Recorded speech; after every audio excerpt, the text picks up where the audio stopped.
Este pode ser o pior momento da humanidade? Isso é um exagero? Será que você está exagerando, pastor? Olha aí, vamos ver se eu estou exagerando. Primeiro aspecto. Quando falamos de globalização, as pessoas às vezes não têm noção do que é globalização. Globalização, gente, é a capacidade de culturar ou aculturar, né? Culturar. O processo de culturação gera um processo de aculturação.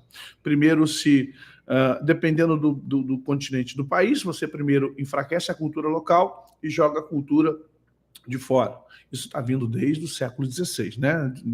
Com os governos os governos que adotaram o processo marítimo, né? Portugal, Itália, Espanha, depois Inglaterra e daí por diante. E vem o imperialismo americano trazendo essa questão de culturação. Mas Alexandre o Grande também fez isso, Roma também fez isso, trazendo a língua, a cultura, os deuses. Então, o que acontece conosco aqui? Nós estamos vendo que, na verdade, esse processo de culturalidade da globalização fez com que nós perdêssemos uma coisa chamada pátria. Como assim? Você vê que a palavra-chave para o comunismo, o socialismo é o quê? Estado. Porque o Estado não tem pátria. O Estado não tem ligação com o território, o Estado não tem ligação com linguagem. Por que querem assassinar o nosso português com elo? Por quê? Querem assassinar o nosso português com essas mexidas de gênero.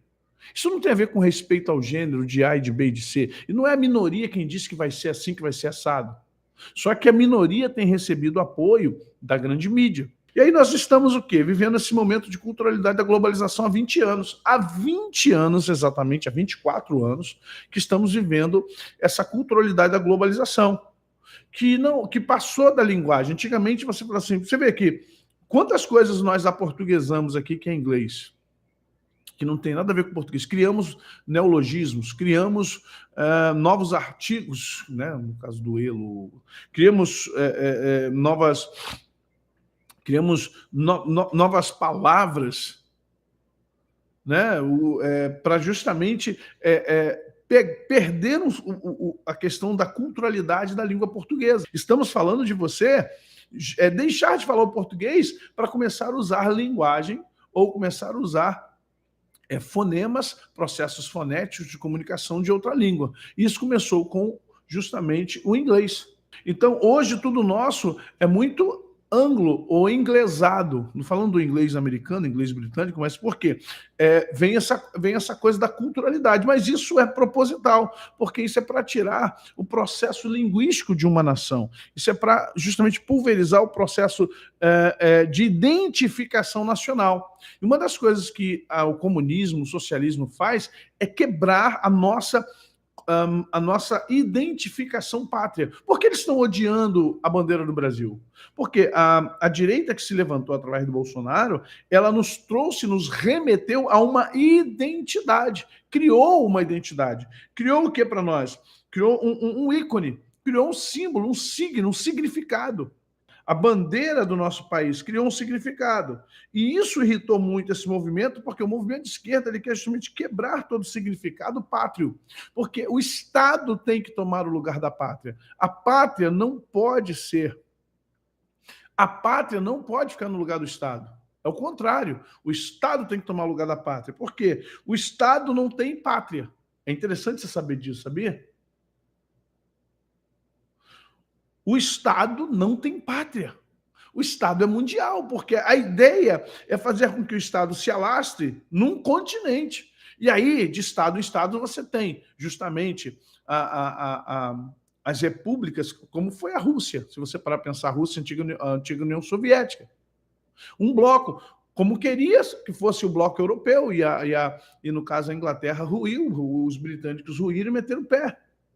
Então vamos entender a URSAL, isso aí, Zé.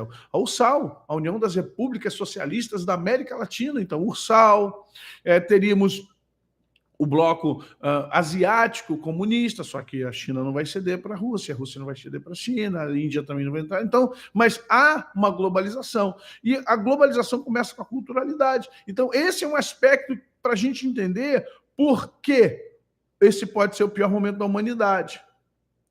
Por quê? Porque essa culturalidade da globalização, por exemplo, vou dar um exemplo bem prático para vocês de várias coisas. Você acha que a cultura do videogame ela é nacional ou internacional? Responda aí para mim. O videogame, desde o Atari, Odyssey, e aí veio Nintendos, aí veio até chegar os PS da vida aí. Você acha que essa questão da gamização, né? A gamização e agora online, ela é nacional ou internacional? E qual o problema disso? Falei ontem. Isso mexe com o processo cultural. Quais são os processos culturais que fortalecem uma nação? Primeiro é território. Depois a mesma língua, idioma. Não é isso? Depois, familiares, sangue, consanguíneo. Interesses comuns, a mesma comida, o mesmo espaço, a mesma brincadeira. Que mais? São vários aspectos que fazem com que nasça uma pátria, uma nação. O que Deus faz com Israel no deserto? Tenta uni-los para que quando eles entrem em Canaã, não vá atrás de outros deuses, não percam justamente o conceito pátrio, o conceito de filhos de Abraão. Não tem ali, isso aí pode ser cuidado, isso aí pode ser uma eugenia. Não, não é eugenia. Isso pode ser uma fobia. Não tem nada de fobia. É unificação para se manter uma pátria. É uma unificação para se manter uma identidade cultural de uma pátria. O Brasil tem uma identidade cultural, o México tem, o Uruguai tem, o Chile tem. É normal, tem que ter. Os países na África têm, sim, a religião. Então você vai ver que esses aspectos são importantes. E tem um aspecto cultural. O que é o aspecto cultural? O aspecto cultural são as brincadeiras, as lendas, as cantigas, as histórias contadas de pai para filho, o tipo de música. É a disfunção cultural. O nome disso é disfuncionalidade cultural. Mas não é só na música. A disfuncionalidade cultural ela vem de todos os aspectos. Porque esse é um aspecto que é necessário que se quebre, a culturalidade da globalização. É isso, é não haver mais cultura local, é haver uma quebra, uma pulverização. Por exemplo, pede uma criança de hoje para brincar de amarelinha. Pede hoje uma criança para brincar de pique-bandeira, pique-esconde, pique-tá. Não tem. Então você vê que essa culturalidade, como é que nós chamamos? Essa herança cultural ela está morrendo e é necessário que ela morra. Ela tem que morrer. Em todos os aspectos. Nas brincadeiras, nas cantigas. Por exemplo, tu pega uma criança mais nova agora e fala assim, vamos cantar Tirei Pão no Gato? Olha, a tia disse que não pode mais cantar que atirou o pau no gato, que o gatinho, tadinho, ele morre. Cansativo. Dona Chica admirou-se do berro que o gato deu. Até a gente nem sabia do berro que o gato deu. Miau! Cara, tem culturalidade nisso. Pelo amor de Deus, não quebrem isso. Nós devemos proteger a natureza. Mas estamos falando aqui de culturalidade, aquilo que forma, sabe, você desde criança. Se você trouxer qualquer cantiga de roda, que não seja, claro, com boi da cara preta, aí é complicado, né? Tá trazendo maldição para sua casa.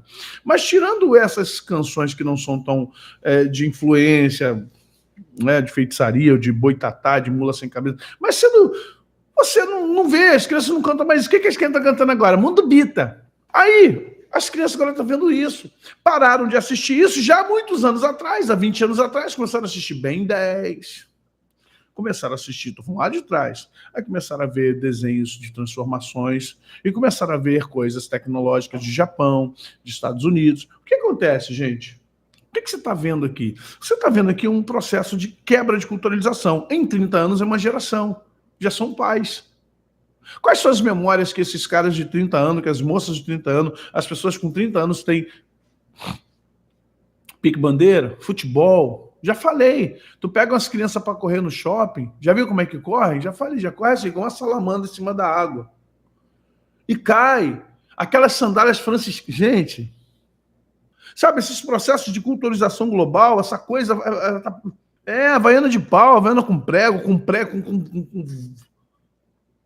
A gente acha que está ajudando nossos filhos, que não estamos protegendo nossos filhos, não, gente, porque o processo é esse mesmo. É uma culturalidade da globalização.